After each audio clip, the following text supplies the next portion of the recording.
Salam sejahtera untuk kita semua. Selamat datang di channel saya. Hari ini saya akan menampilkan video pembelajaran matematika. Saya harap video ini akan bermanfaat bagi kita semuanya. Dan selamat menonton. Anak-anak sekalian, hari ini kita belajar lanjutan logaritma yang saya namakan dengan nama logaritma ketiga. Nah, untuk itu kita harus mengetahui yang terlebih dahulu sifat 1, 2, dan 3 sudah pernah kita belajar. Nah, sekarang saya lanjut sifat 4, 5, 6.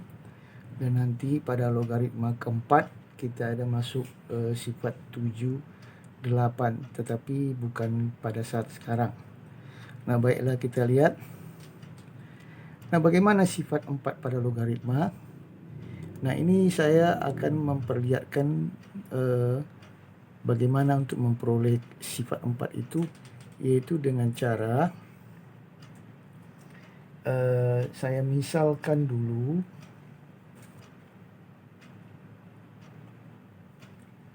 A logaritma B itu sama dengan X. Maka kalau sudah seperti gini berarti kita sudah tahu kan bagaimana logaritma itu. Maka A pangkat X itu sudah pasti sama dengan B. Dan sesudah itu kedua persamaan ini, persamaan A pangkat X sama dengan B ini masing-masing saya logaritmakan dengan basis K. Jadi kalau ini juga saya bikin dulu kalau lalu saya masukkan di dalam numerusnya yaitu A pangkat X dan ini B.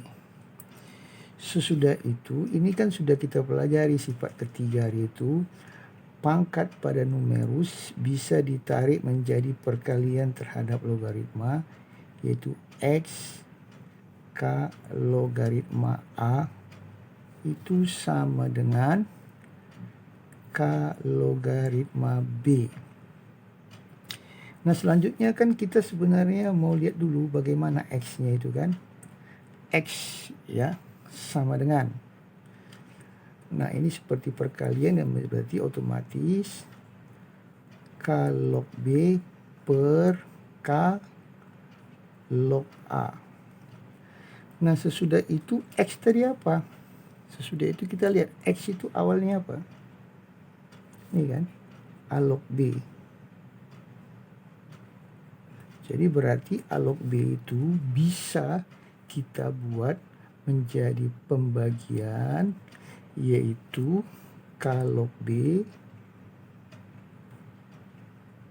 per K log A dengan syarat sebagaimana basis daripada logaritma K harus lebih besar dari 0 dan K itu tidak boleh sama dengan 1. Nah, inilah yang disebut dengan sifat keempat tadi.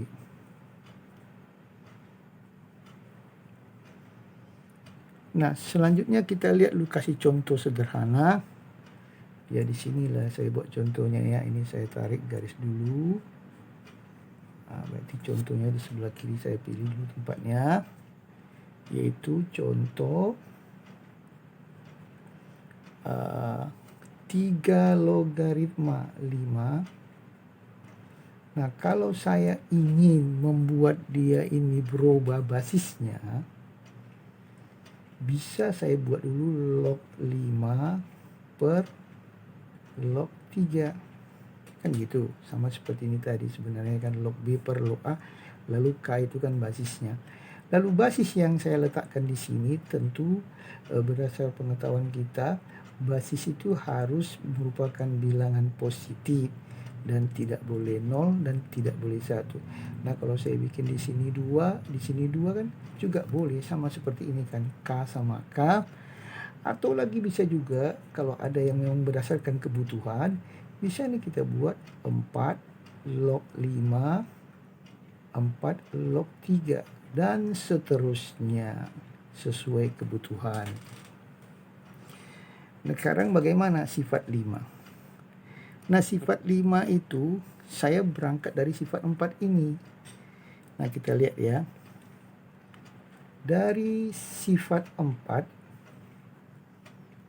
ya kan, berarti dari sifat 4 yang ini, yaitu apa tadi?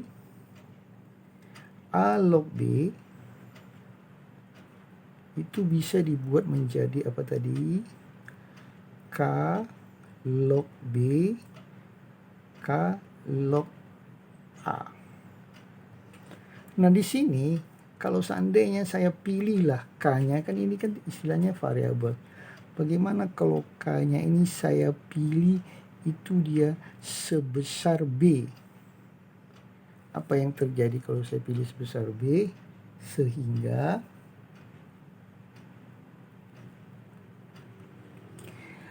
ya, berarti yang ini tadi A log B sama dengan, ya saya gantikanlah K-nya dengan B. Berarti B log B per B log A. Dan nah, kita mainkan lagi terus. A log B itu sama dengan, oke, tadi ini B log B. B log B itu berapa? 1 kan? Per B log A. Nah, inilah termasuk juga sifat yang ke-5 yang dikembangkan dari sifat ke-4. Nah, sebagai contoh, misalnya saya buat dulu ada persoalan 5 log 3.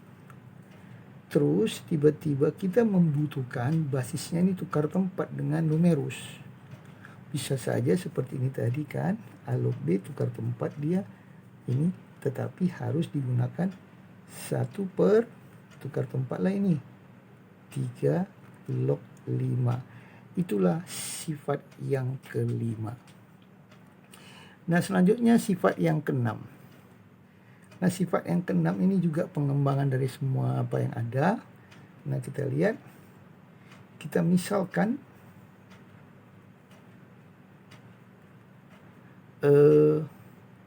A pangkat C, berarti basisnya berpangkat, logaritma B pangkat D juga berpangkat. Ini saya misalkan dulu hasilnya X. Maka, nah, berdasarkan logaritma gimana ini? Masih ingatnya? A pangkat ini ya, kan ini dia. A pangkat C pangkat X gitu ya, itu sama dengan B pangkat D. Paham kan? Sesudah itu kita gunakan lagi logaritma. CX sama dengan A log B pangkat D.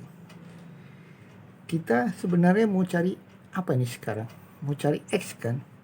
Berarti X-nya yang ini sama dengan, ini C ini kan pengalih terhadap X. Berarti kalau saya mau pindah ke kanan, dia menjadi bagi kan, atau sepernya. Seper C kali A log B. Nah, apa tadi X? Ini X tadi. A pangkat C logaritma B pangkat D. Itu tadi kan X-nya. Nah, di sini berapa hasil kita temukan? 1 per C kali A log B. Nah, di sini kan nampak, kita lihat bahwasanya ini bisa lagi dimainkan kan? Ayo. A pangkat C log B per D ini ya. Nah, sama dengan ini C-nya bisa ke depan kan? A log B pangkat 1 per C. Nah, di sini apa tadi sebenarnya? A pangkat C log B pangkat D gitu ya. Nah, ini dia. Ini tadi rupanya saya tidak tuliskan ini ya. Aduh, ini juga D. Berarti ini jadi apa? D per C. Sehingga kalau A pangkat C log B pangkat D bisa digantikan menjadi A log B pangkat D per C. Inilah yang namanya sifat ke-6. Nah, untuk itu selanjutnya kita lihat contohnya. Contoh 9 log 27. Kalau kita disuruh cari nilainya bila memiliki kemungkinan, maka 9 itu kita ganti pakai 3 pangkat 2. 27 itu kita pakai 3 pangkat 3. Coba kita gunakan dulu sifat ini, ayo.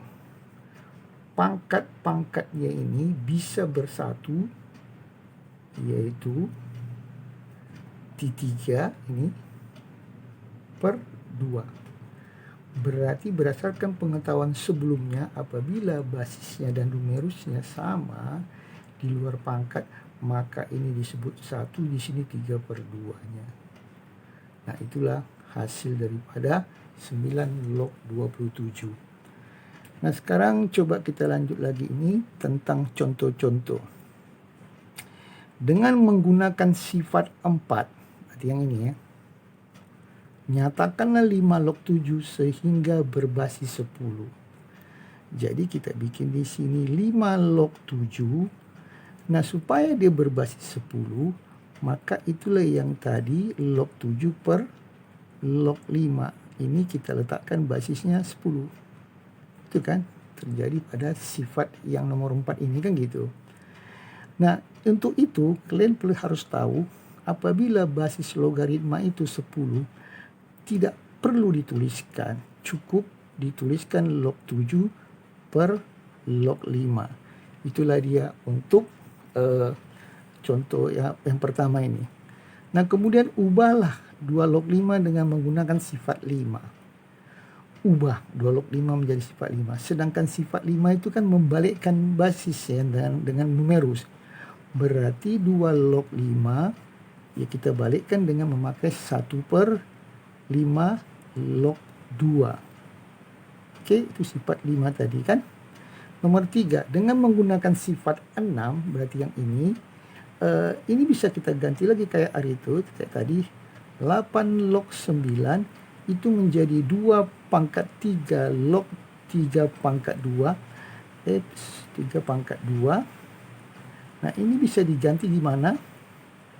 2 log di sini 3, ketemu pangkat awal dengan pangkat di atas, sehingga inilah dia punya hasil. Sederhanakannya mendapatlah ini, atau mau lebih sederhana lagi, pangkatnya bisa kita tarik ke belakang kali 2 log 3. Itulah dia. Kemudian ubahlah logaritma tunggal berikut. Ini logaritma tunggal ya, agar basis logaritmanya menjadi basis 10. Ya berarti kita paksa aja kalau basis 10 pula dimintanya. Ini kita ginikan aja. Log 3 log 2 basisnya 10. Basis 10 itu kan nggak usah ditulis, tapi saya ulang kembali. Nah, ini bisa kita hilangkan 10-nya itu menjadi log 3 per log 2. Nah, lanjut seperti ini tadi juga. Bisa kita buat berapa ini? Log 7 per log 4. Ya kan? Nah, ini basis 10 mau tulis boleh. Ya, kalau memang kita nggak mau tulis, ya kita lakukan aja log 7 per log 4. Demikian seterusnya. Ini berarti kalau kita langsung log X per log 7. Nah, inilah tadi yang namanya dipaksa menjadi basis 10. Nah, kemudian yang ini lagi, ubahlah bentuk logaritma berikut ini sehingga menjadi bentuk logaritma tunggal, diminta tunggal. Nah, kalau basisnya sama, itu berarti kebalikan yang tadi dong. Ini menjadi Y log X. Bisa paham? Yang ini, yang tadi juga X kan ibaratnya kebalikan ini kan gitu. Nah, berarti ini bagaimana? Ini sama juga, berarti X tambah 2 logaritma X tambah 1. Yang ini juga sama, ini yang serupa. Berarti apa yang terjadi? Y log. Ya, ayo, apa? Ini tadi kan Y ya di bawah ya. Y log X. Bisa paham? Ya kan? Nah, selanjutnya untuk yang contoh berikutnya. Nyatakan logaritma berikut ini agar berbasis 2. Berarti dia minta basis 2 dan sederhana hingga numerusnya tidak berpangkat. Oke, berarti ini kita ganti 2 pangkat 2 log X. Lalu 2-nya tetap kita bikin, X-nya kita suruh pindah menjadi setengah. Kan gitu, berbasis 2. Bisa disederhanakan menjadi setengah kali 2 log X. Ini juga kita rubah dulu. 0,5 itu berapa? Setengah log X akar X itu X pangkat 3/2. Berarti setengah itu sama dengan 2 pangkat min 1. Log X pangkat 3/2. Oke, kita langsung gunakan 2 log X pangkat. Ini 3/2 dibagi min 1. Ya berarti sama dengan 2 log X pangkat min 3/2. Lalu kita pindah ke belakang, min 3/2 kali 2 log X. Nah, itulah yang kita gunakan tadi, sifat 4, sifat 5, sifat 6. Nah, untuk itu pada pertemuan minggu depan kita akan belajar logaritma keempat, yaitu sifat 7, 8. Saya rasa sampai sini dulu pertemuan kita, dan semoga bermanfaat bagi kalian. Terima kasih atas perhatiannya.